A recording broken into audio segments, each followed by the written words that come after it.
आप सभी को प्रभात का नमस्कार। फिजिक्स वेदा में एक बार फिर से आपका स्वागत है। आज हम लोग पढ़ने जा रहे हैं इक्विलिब्रियम।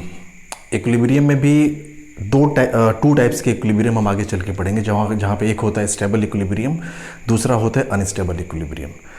उन दोनों को पढ़ने के पहले आज हम अभी थोड़ा सा डिस्कस करेंगे कि जब 3 चार्ज पार्टिकल होते हैं, यानी 3 चार्ज पार्टिकल का एक सिस्टम है, उसमें इक्विलिब्रियम का क्या मतलब है। इक्विलिब्रियम का सिंपल सा मतलब ये होता है कि हर एक चार्ज पे लगने वाला जो इलेक्ट्रोस्टैटिक फोर्स है, जो नेट इलेक्ट्रोस्टैटिक फोर्स है, that will be equals to 0। यानी कई सारे फोर्सेस लग रहे हैं। मान लो कि 3 पार्टिकल का सिस्टम है, एक चार्ज पे बाकी के 2 चार्ज फोर्स लगा रहे हैं, तो बाकी के जो 2 चार्ज फोर्स लगा रहे हैं उन दोनों का जो रिजल्टेंट है वो तीसरे वाले पे 0 होना चाहिए। तभी हम कह सकते हैं कि जो थर्ड पार्टिकल है वो इक्विलिब्रियम की कंडीशन में है।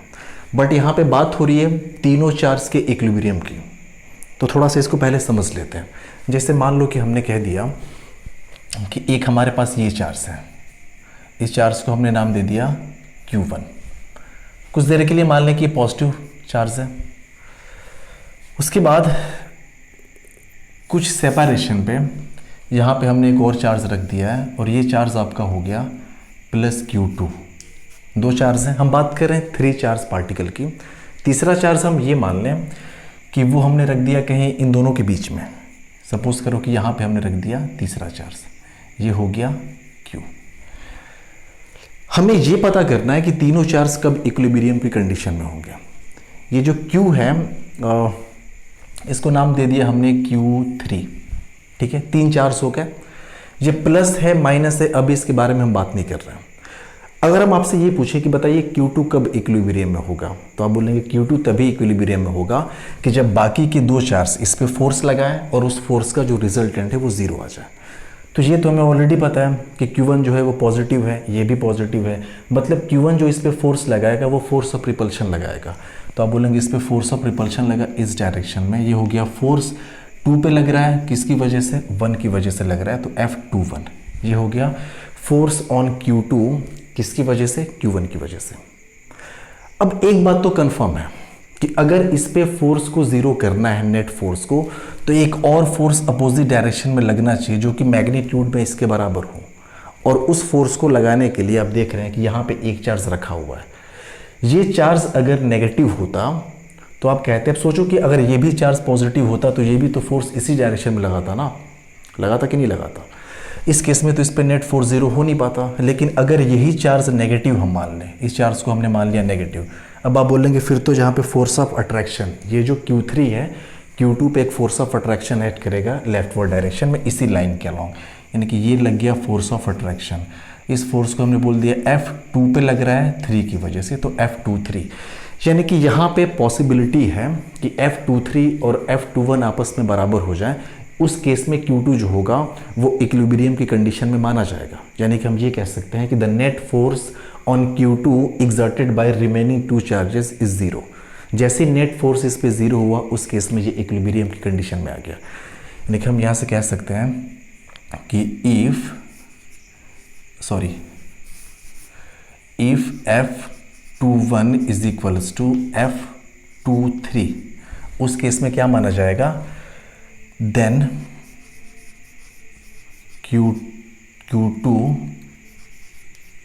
will be in equilibrium।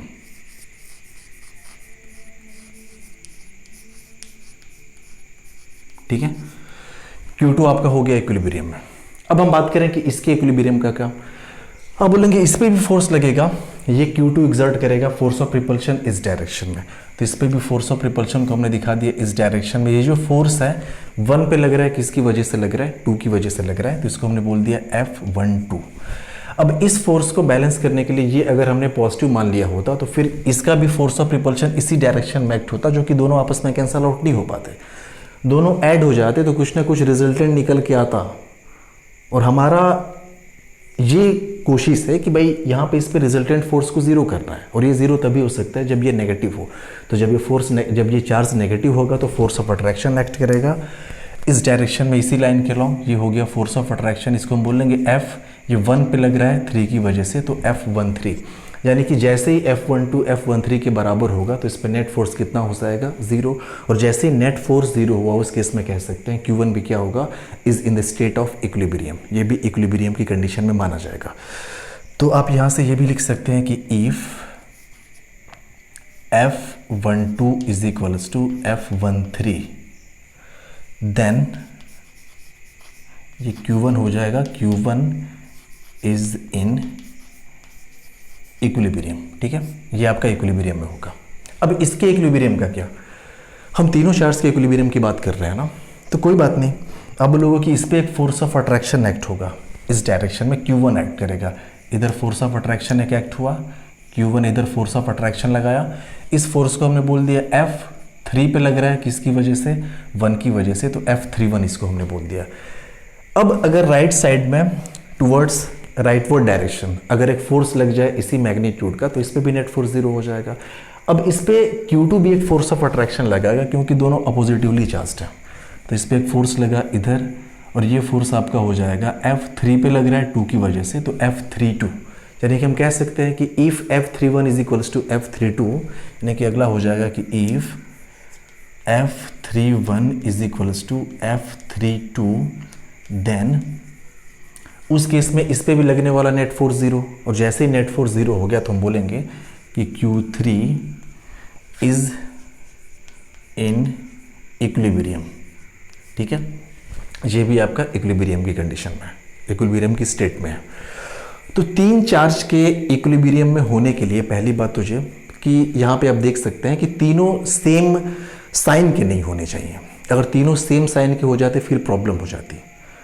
Opposite sign, इसमें किसी ना किसी एक चार्ज का जो साइन है वो अपोजिट होना चाहिए। जैसे मान लो कि हमने यहाँ पे प्लस प्लस ले रखा है, तो यहाँ पे ये माइनस लेना पड़ा हमें। अगर यही हमने यहाँ पे माइनस चार्ज लिया रहता, यहाँ पे माइनस चार्ज लिया रहता, फिर बीच वाले को हमें पॉजिटिव चार्ज लेना पड़ता। ठीक है, दूसरी बात ये कि जो तीनों चार्जेस हैं, चलो हमने ये तो देख लिया कि तीनों का साइन सेम नहीं होना चाहिए, लेकिन एक और कंडीशन है, अगर तीनों का साइन सेम नहीं है तो आप थोड़ा इसके बारे में आप थोड़ा सोचो। यहाँ पे जैसे हमने कह दिया कि ये तीन जो चार्जेस हैं, ऐसे हमने बोल दिया कि किसी ट्रायंगल के वर्टिसेस पे रखे हुए हैं। सपोज करो हमने कह दिया कि ये हो गया प्लस Q1, ठीक है, ये हो गया प्लस Q2, और ये हमने मान लिया यहाँ पे माइनस Q3। यही वाला हमने सिस्टम लिया, दो पॉजिटिव चार्ज एक नेगेटिव चार्ज। लेकिन यहाँ पे फ़र्क क्या कि यहाँ पे तीनों चार्ज जो थे वो कोलिनियर थे, एक ही लाइन में थे, लेकिन यहाँ पे तीनों चार्ज को किसी इक्विलेटरल ट्रायंगल के या फिर किसी भी ट्रायंगल के वर्टिसेस पे रखा गया। ज़रूरी नहीं कि ट्रायंगल के वर्टिसेस पे, आप ये समझिए कि ये सिर्फ कोलिनियर नहीं है, दो चार्ज एक लाइन में है, तीसरा कहीं उनसे अलग है। उस केस में क्या होगा, आप किसी भी चार्ज के इक्विलिब्रियम की आप बात कर लीजिए। चलिए हम इसके इक्विलिब्रियम की बात करते हैं, Q3 के इक्विलिब्रियम की। पहले तो ये देख लें Q3 पे कौन कौन से फोर्सेस लगने वाले हैं। तो Q3 पे एक फोर्स ऑफ अट्रैक्शन लगेगा Q2 इस डायरेक्शन में, ठीक है, ये हो गया। Q2 की वजह से Q3 पे फोर्स ऑफ अट्रैक्शन लगा, इसको हमने बोल दिया F23, 2 पे लग रहा है, सॉरी 3 पे लग रहा है 2 की वजह से, तो ये हो गया F32। Q1 भी इस पर फोर्स ऑफ अट्रैक्शन एग्जर्ट करेगा, तो इस डायरेक्शन में भी एक फोर्स ऑफ अट्रैक्शन लगा, इसको हमने बोल दिया F3 पे लग रहा है 1 की वजह से, तो F31। ये दोनों जो फोर्स हैं, इन दोनों का रिजल्टेंट कहीं बीच से आएगा इधर से, तो आप देख रहे हैं कि यहाँ पे एक रिजल्टेंट फोर्स मिल जा रहा है, इसको हम नाम दे दिया F3। इसका मतलब ये जो चार्ज है अगर ये फ्री टू मूव है तो इस रिजल्टेंट फोर्स की डायरेक्शन में मूव करना शुरू कर देगा, मतलब ये इक्विलिब्रियम की कंडीशन में है ही नहीं। ये बात समझ में आई। अगर इसी के आप इक्विलिब्रियम की बात करिए, इसके इक्विलिब्रियम की अगर बात करेंगे तो इस डायरेक्शन में एक फोर्स ऑफ अट्रैक्शन लगेगा, किसकी वजह से, इसकी वजह से। इस डायरेक्शन में एक फोर्स ऑफ रिपल्शन लगेगा, किसकी वजह से, इसकी वजह से। तो इन दोनों का जो नेट है वो जो रिजल्टेंट होगा कहीं यहाँ से जाएगा, रिजल्टेंट कहीं यहाँ से जाएगा, यानी कि ये अगर चार्ज फ्री टू मूव होगा तो इस डायरेक्शन में मूव करना शुरू कर देगा। तो दो कंडीशन हमें समझ में आई। अगर तीन चार्ज पार्टिकल का कोई सिस्टम है जिसमें तीन चार्जेस हैं, उस केस में तीनों तभी इक्विलिब्रियम में होंगे, पूरा का पूरा सिस्टम तभी इक्विलिब्रियम में होगा जब तीनों के तीनों चार्ज कोलिनियर हो, एक ही लाइन में हो, पहली कंडीशन। दूसरी कंडीशन ये कि तीनों का जो साइन है वो सेम नहीं होना चाहिए, साथ ही साथ मैग्नीट्यूड भी तीनों का सेम नहीं होना चाहिए। ये बात समझ में आई। तो जो कंडीशन है वो आप यहाँ पे पहले समझ लीजिए कि कंडीशन हमने क्या देखी यहाँ पे, condition to be equilibrium.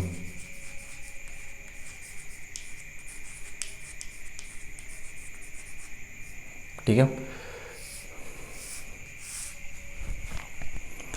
Equilibrium में होने के लिए कंडीशंस हम देख लेते हैं। पहली कंडीशन हमने देखा, अब देखो ये जो इक्विलिब्रियम में है ना, ये अंडर इलेक्ट्रोस्टैटिक फोर्स की के बावजूद भी इक्विलिब्रियम में, तो आप यहाँ पे लिख सकते हैं इक्विलिब्रियम अंडर इलेक्ट्रोस्टैटिक फोर्स। तो इसमें से जो हमने पहली कंडीशन देखी वो क्या है? पहली कंडीशन इसमें से आप बोलेंगे कि पहली कंडीशन तो हमें समझ में आई कि जो तीनों के तीनों चार्ज हैं वो कोलिनियर होने चाहिए, मतलब all three charges must be collinear. एक ही लाइन में होने चाहिए, पहली कंडीशन। दूसरा कंडीशन ये है कि तीनों का साइन सेम नहीं होना चाहिए, जैसा कि हमने वहां पे आपको समझाया, यानी कि ऑल थ्री चार्जेस यहां पे लिखेंगे must not be of same sign, उनका जो साइन है वो सेम नहीं होना चाहिए। ठीक है, तीसरा वो सेम मैग्नीट्यूड के नहीं होने चाहिए, यानी कि all three charges must not be of same magnitude.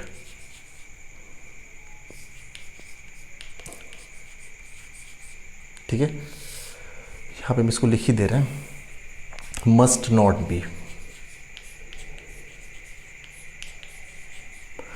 तीनों के तीनों सेम मैग्नीट्यूड के नहीं होने चाहिए।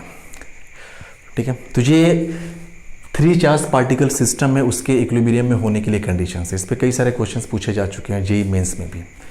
और एक बात कि जैसे मान लो कि यही हमने ले रखा है इसी सिस्टम को, इसको थोड़ा सा अलग से हम फिर से हम ड्रॉ कर दे रहे हैं। जैसे मान लो कि यहाँ पे हमने ले लिया ये आपका प्लस Q1 है, यहाँ पे हमने ले लिया ये आपका प्लस Q2 है, और साथ ही साथ बीच में ज़रूरी नहीं कि मिड पॉइंट पे हमने रखा है, बीच में कहीं भी हमने माइनस Q3 को एक रख दिया है। ये हो गया माइनस Q3 जो हमने मान लिया कि यहाँ पे रखा हुआ है। ठीक है, अब इसी के हम इक्विलिब्रियम की बात करें तो आप देखेंगे कि इस पे इस डायरेक्शन में एक फोर्स लग रहा है F32, 3 पे लग रहा है 2 की वजह से। इस डायरेक्शन में फोर्स लग रहा है F31, 3 पे लग रहा है 1 की वजह से। ठीक है, लेकिन दोनों अगर इक्वल हैं, यानी कि if F31 is equals to F32, उस केस में जो इस पे लगने वाला नेट फोर्स है हम बोल सकते हैं कि F नेट ऑन Q3 वो हो जाएगा 0। इस पर नेट फोर्स 0 है, मतलब ये इक्विलिब्रियम में। अब सोचो क्या होता अगर इसको हम थोड़ा सा इस डायरेक्शन में क्या करते हैं, डिस्प्लेस करते हैं। जैसे हम लेफ्टवर्ड डायरेक्शन में इसको डिस्प्लेस करेंगे, जब तक ये चार्ज यहाँ पे था तब तक इलेक्ट्रोस्टैटिक इक्विलिब्रियम में था, ना तो इधर जा रहा था ना तो इधर जा रहा था। जैसे ही थोड़ा सा भी हमने लेफ्ट में डिस्प्लेस किया, F31 आपका डोमिनेट कर जाएगा, ये वाला जो फोर्स है इसकी वैल्यू इंक्रीज कर जाएगी, और ये जो चार्ज है आके इसके साथ चिपक जाएगा फोर्स ऑफ अट्रैक्शन की वजह से, दोबारा वहाँ पे लौट नहीं पाएगा जहाँ पे पहले था जे।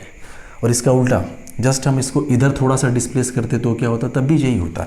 जैसे हम इसको थोड़ा सा इधर करते हैं डिस्टेंस कम होती है, और डिस्टेंस कम होने की वजह से F32 की वैल्यू इंक्रीज कर जाती F31 के कंपैरिजन में। ठीक है, उस केस में ये कहाँ चला जाता, Q2 के टुवर्ड जाके उधर चिपक जाता। इसका मतलब कि ये अपने इनिशियल पोजीशन पर लौट नहीं पा रहा है। तो एक बात हमें साफ साफ समझ में आएगी कि ये इक्विलिब्रियम की स्टेट में तो है, लेकिन इस टाइप के इक्विलिब्रियम को जहाँ पे चार्ज थोड़ा सा डिस्प्लेस करने के बाद फिर से अपनी इनिशियल पोजीशन पे नहीं आ पाता, उस टाइप के इक्विलिब्रियम को हम कहते हैं स्टेबल अनस्टेबल इक्विलिब्रियम।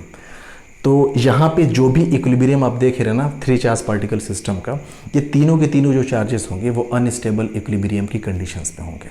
तो आप यहाँ पे लिख सकते हैं नोट, जो इम्पॉर्टेंट है नोट, यानी कि all three charges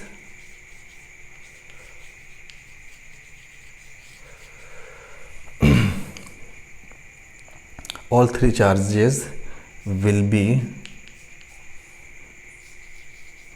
in unstable equilibrium, यानी जो भी इक्विलिब्रियम का नेचर होगा वो क्या होगा, अनस्टेबल होगा। अनस्टेबल इक्विलिब्रियम, यानी अपने ओरिजिनल पोजीशन में इनिशियल स्टेट में चार्जेस वापस लौट नहीं पाएंगे अगर थोड़ा सा उनको उनकी ओरिजिनल पोजीशन से डिस्प्लेस करें तो ये तो 3 चार्ज पार्टिकल सिस्टम की बात हो गई। एक सवाल ये भी पूछता है, देखो यहाँ पे जो तीनों के तीनों चार्ज हैं फ्री टू मूव है, मूव करने के लिए फ्री है।